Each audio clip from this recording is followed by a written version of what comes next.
Hello everyone, good morning. সবাই কেমন আছো তোমরা? আশা করি সবাই খুব ভালো আছো, আমিও ভীষণ ভালো আছি। তো সকালবেলার কাজটা শুরু করলাম। চলো, এই যে বিছানা এখন গোছাবো, আর ভাত বসিয়েছি ওইদিকে বাইরে, আর বাইরের সমস্ত কাজই পড়ে আছে এখনো। শুধুমাত্র বিছানাটাকে ভাতটা বসিয়ে জামা প্যান্ট চেঞ্জ করে, মানে বাসি জামা কাপড় চেঞ্জ করে ভাতটা বসালাম। বসিয়ে এখন আসলাম বিছানাটা ঝাড়তে। বিছানা ঝাড়বো, ঘর ঝাড় দেবো, তারপর বাসন মাজবো, চা খাবো, রান্নাবান্না কী হয় সেটাও দেখবো। তো চলো না বকে এখন কাজটা করি। বাইরে প্রচণ্ড বাঁদর এসেছে, এক গাদা চালু চালু করে বেড়াচ্ছে। তো সবাই এখন বাচ্চাগুলো এ করছে দেখি। আর কুকুরগুলো তো একবারে সেই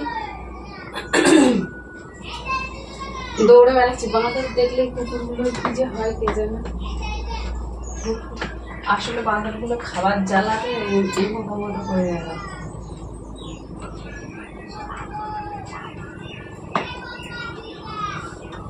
খাবার হয়তো তেমন পায় না, খাবার জ্বালায় ওরা এমতা করে বেড়ায়। ভীষণ কষ্ট বললো, ওরা তো বলতেও পারে না। এই কাঁথাগুলো নেওয়া হয় দেখো, গায়ে দেওয়া হয় ওগুলো ভোরের দিকে, কিন্তু ভোরের দিকে অতটা ঠান্ডা লাগে, আবার অনেক সময় লাগে না। বৃষ্টি হচ্ছিলো তখন ভোরের দিকে একটু হালকা ঠান্ডা ঠান্ডা লাগছিল তার মধ্যে। কিন্তু দিনের বেলায় তাই বলে না, দিনের বেলা ওরে পাওয়ারে বিচ্ছিরি গরম, একবারে পচা গরম যাকে বলে, পরিমাণে গরম। এগুলো বাসায় ফেলি ঝেড়ে গুছিয়ে রাখি।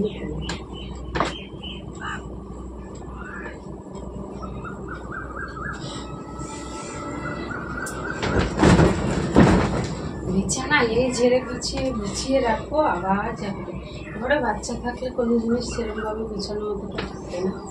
বিশেষ করে থাকতো, আমরা বাড়ি থাকি না, সেই কারণে আমরা কাজে যে যাগুলো কাজে বেরিয়ে যাই, কে অত ভাববো। আর মানে কাজ করলে সবাই মিলে পারি, সবাই কাজ করলে ভাগ্য একটু হবে অবশ্য। আগে যখন আমি কাজ করতাম না তখন ভাগ্য পরিবারে, কিন্তু এখন আর সেটা পারি না করতে।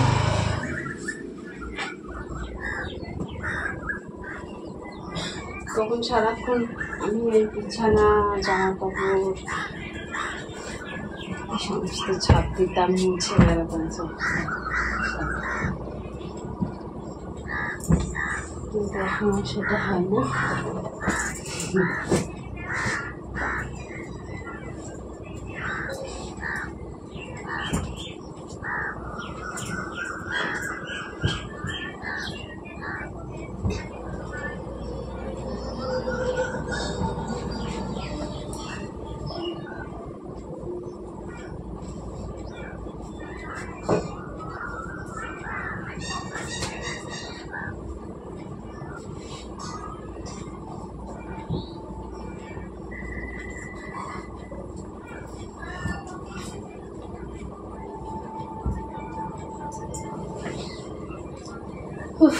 হাঁপিয়ে গেলাম, বুঝলে।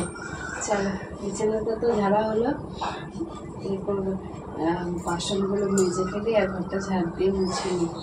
ভিজে জামা কাপড় আছে এক গাদা, সেগুলো তো মেলবো। চলো একটু জল খাই, তারা হাঁপিয়ে গেছে। এত কষ্ট হয় না।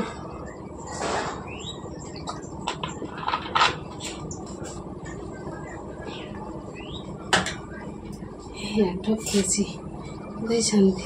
চলো বাইরে জামা কাপড়গুলো মেলে দিয়ে দেবো।